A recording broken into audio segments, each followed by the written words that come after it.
जो लाइट है वो एक स्ट्रेट पाथ में ट्रैवल करती है, जैसे कि आप देख पा रहे हैं। पर क्या आपने सोचा है कि जब लाइट डिफरेंट मीडियम्स में चलेगी तब भी क्या वो स्ट्रेट लाइन में चलेगी?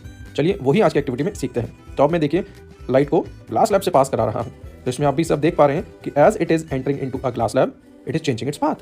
Whenever it is entering into the glass slab, it is bending towards the normal, and while it is coming out, it is bending away from the normal. Again we can see कि जैसी हवा में होती है तो light straight path में जाएगी, और जब लाइट ग्लास स्लैब के थ्रू जा रही है then it is bending from its path. Now the question arises कि आखिर पाथ में चेंज आता ही क्यों है? तो बच्चों मैं आपको बताता हूँ कि actually it is happening because of difference in optical density of both the mediums. However, whenever light falls exactly perpendicular to the glass slab, you can see कि अब पाथ में चेंज नहीं आया है। पर क्या इसका मतलब रिफ्रैक्शन ही हुआ है? देखो बच्चों, रिफ्रैक्शन का सिर्फ मतलब बेंडिंग ऑफ लाइट नहीं होता है। During refraction of light change in speed and change in wavelength of light होती है। बच्चों एक चीज ध्यान रखना, that frequency of light always remains the same. Now अब इसी एक्टिविटी को हम थोड़ा सा डार्क मोड में परफॉर्म करते हैं, तो देखते हैं वो कैसा दिखता है।